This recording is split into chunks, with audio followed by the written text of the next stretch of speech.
I'm going to talk about 6-dimensional operators in 2x doublet models and some of their consequences. First, I start with a few words about the standard model effective field theory. It's a bottom-up approach to parameterize the effects beyond the standard model in terms of the higher dimensional operators. And the first attempt to write down the full set of higher dimensional 6-dimensional operators was done almost 2 decades earlier, but only in 2010 we came to know that there were quite a number of redundant operators in those bases. And the first non-redundant basis was formulated by these people, and it's known as the Warsaw basis. So most of the bosonic operators were constrained by the either oblique parameter or anomalous triple gauge boson vortices measured at LEP. And fermionic operators were constrained by either fermion-fermion scattering or W and Z decay channels to fermions. Though there were certain directions in the parameter space of the Wilson coefficients which were not that much constrained by electroweak precision tests, and Ellis is improving bounds on those directions. So why effective field theory for 2x doublet model? What Ellis implies for 2x doublet models is that now being that the standard model like Higgs boson has the couplings, the measurement of the couplings of standard model like Higgs boson to the W bosons and deep Z bosons, the error in those couplings is less than 10%. So what it implies for the 2x doublet models is that they are aligned, they are very much close to the alignment limit. Now, decoupling is one option to attain the alignment limit, but alignment without decoupling is also an interesting scenario, considering the collider perspective as well. So, if the new scalars are not decoupled from the standard model particles mass spectrum, then these operators involving the new scalars can play an important role as well. And we have seen that for some processes, those effects can be enhanced compared to that of standard model effective. So why a strongly interacting light Higgs basis? The strongly interacting light Higgs basis for standard model effective field theory was introduced, keeping in mind the models which assume the existence of a strongly interacting sector at suppose at a scale of 1 TeV or higher. And these little Higgs models, composite Higgs models, all fall into that category. Now, the 6-dimensional operators in the SILH basis, along with some particular suppressions of the Wilson coefficients, basically represent the low energy representation of all those models. But one has to keep in mind that the SILH basis is a perfectly fine basis for doing phenomenology if you do not have an assumption of a strongly interacting sector in mind. So it was also argued that it has quite a few number of advantages over the Warsaw basis I mentioned earlier. And here what we have done that we have introduced a complete set of 6-dimensional operators in the SILH basis of 2HDM, and we have also included the Z2 violating operators because one might like to assume the existence of a strongly interacting sector, and if it's there, then one might not like to bother about the extra correction to the Higgs mass that is incorporated by the Z2 violating operators. So these are some of the earlier works, and we have basically pointed out the redundant operators in all these in these two works as well. So the lesson from standard model effective field theory is that one has to use the proper bosonic equations of motions, and now due to the existence of the scalar doublet, second scalar doublet, the bosonic equations of motions has been changed, and we have consistently used this to get rid of the redundant operators. Now I'll jump to the basis, our basis. So these are the type of operators which are there. The var phi stands for the scalar doublets, capital D stands for the derivatives, X stands for the standard model gauge boson field strengths, and psi stands for the fermionic fields. The operators which are in red here do not involve any Higgs field, so they're the same as those in the standard model SILH basis.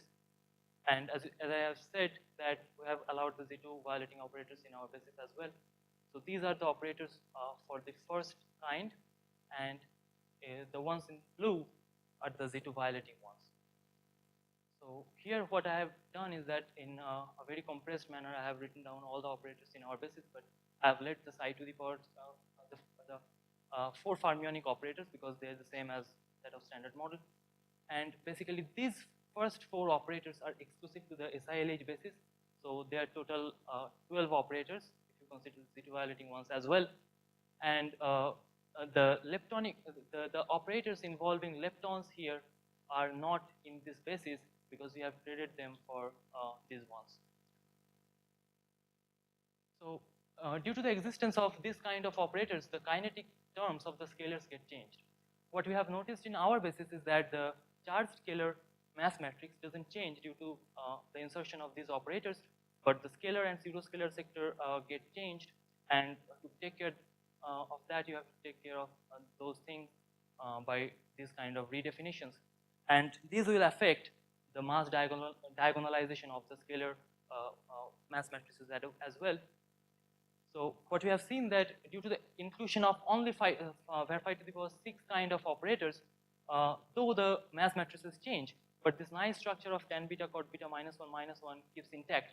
So you can still diagonalize that matrix with beta equal to V2 by, tan beta equal to V2 by V1, but as we have seen earlier that 5 to the power 4 d square type of operators didn't change the scalar mass matrix. For charged scalars, it changed for the pseudoscalar but has null determinant, so Goldstones are masses. At the end of the day, what it means that the pseudoscalar and the neutral scalar mixing matrices are changed compared to renormalizable to HTM, tree level to HTM, and the charged scalar mass matrix is still diagonalized by the old beta. And that will be imply this change in the Higgs vector boson coupling as well. So now we move on to the constraints from precision observable and some of its implication on H going to WW and ZZ. Now here I have taken into account the special SILH suppression that I was talking about. This 0 basically stands for the coupling of the new strong sector, which is above 1 TeV or something, and F is basically the symmetry breaking scale in the strongly interacting sector, which delivers the Higgs as a pseudo-Nambu-Goldstone boson. And these are those 4 type of operators which I had mentioned earlier, which are exclusive to the SILH basis, and these are the kinetic type of operators. And you can see that these ones are the least suppressed, and this 0 basically can take values from say 1 to 4 pi, etc. So okay, now if one tries to express the triple gauge boson, anomalous triple gauge boson vertices in terms of these operators, Wilson coefficients, they get something like this. So these Wilson coefficients are basically having constraints of the order 10 to the power minus 2 from TGVs, and the S parameter gets contribution from this operator and this operator, and they are constrained at Fermi level. Now the T parameters get contribution from some of the var 5 to the power 4 d square type operators, which contribute to the Z vacuum polarization amplitude, but doesn't contribute to the W counterpart. So these ones contribute to the T parameter, and the combination is again constrained at the Fermi level. What we have done here is that we have graphically shown that how increasing the value of F basically compacts the points in the scatter plot towards T equal to 0. And we have basically chosen the randomly thrown the value of Wilson coefficient from minus 1 to 1, and these ellipses in the ST plane correspond to the 1 sigma and 2 sigma band experimental allowed bands on the ST plane.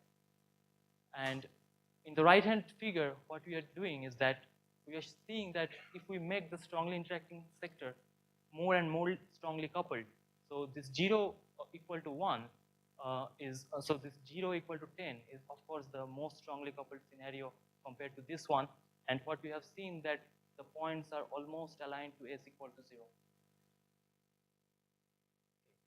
So we move on to the lesson we have learned from the TGC and S parameter to apply it on WW and ZZ. Now, like standard model, what happens in standard model SILH also, these operators, these 4 operators, they contribute to H going to WW and ZZ as well. But one thing I want to mention here is that the suppression, the prefactor they are coming with in this expression are different from the prefactor what they have came in standard in the S parameter. So basically in the S parameter they came with something like cos squared beta, sin squared beta, etc. In HWW something like this, and in WWHH something like this. This is quite expected because in 2HDM the so this basically says that you have to diagonalize row 1 to get H. So exploiting this phenomena, which is only which is not available in standard model EFT, one can arrange the values of tan beta and cos alpha in such a manner that they can get enhanced effect in 2HDM compared to SMEFT in H going to WW and H going to ZZ. So we have chosen these particular values of the Wilson combination of Wilson coefficients, which are at par with the oblique parameters and triple gauge Voisin vertices data, and we have chosen 3 benchmark points. So we have cos beta minus alpha 0.1. So basically the XVV stands for the deviation in the decay width of H to WW and ZZ in case of tree level 2x doublet model from the standard model tree level, and YVV stand for only the only the contribution from the 6-dimensional operators in those respective processes. And what we have seen that when one is very close to the alignment limit, the effects of those high dimensional operators can be substantial, can be substantial in defining the alignment limit. And this BP3 we have chosen in such a manner that it mimics the situation of standard model effect field theory. So basically the same combination of Wilson coefficients participate in S parameter, in HWW coupling, in WWHH coupling. And we have shown by comparing these 2 benchmark points that the contribution in 2x doublet model EFT can be even larger than that of SMEFT. So that leads me to the summary of the talk, where we have seen that the non-decoupling of the heavier scalars can be important and we have written down the SILH basis of QX doublet model and pointed out the redundant operators which were existing earlier in the previous literatures. And we have seen here that like SMEFT, here also most of the bosonic operators are constrained by the precision observables, but we have also seen that while imposing those constraints on H going to WW and ZZ, an effect can arise which can lead to the contribution of these processes in 2x doublet model EFT even larger than standard model EFT. And of course we have seen that the higher dimensional operators play important role when it's very close to the alignment limit. So in future when the precision in HVV coupling measurement gets better and better, these effects will be more and more important. And so basically what we have implied that it can confuse with the tree level realization of the alignment. Even if you allow the Z2 symmetry, those terms will be there. If you are talking about the mixing in the scalar part as only, are you talking about this one? No, if it will still be there. These combination, these effects do not only include the Z2 violating ones; they include the Z2 conserving ones as well. Still this non-diagonalizability will be there.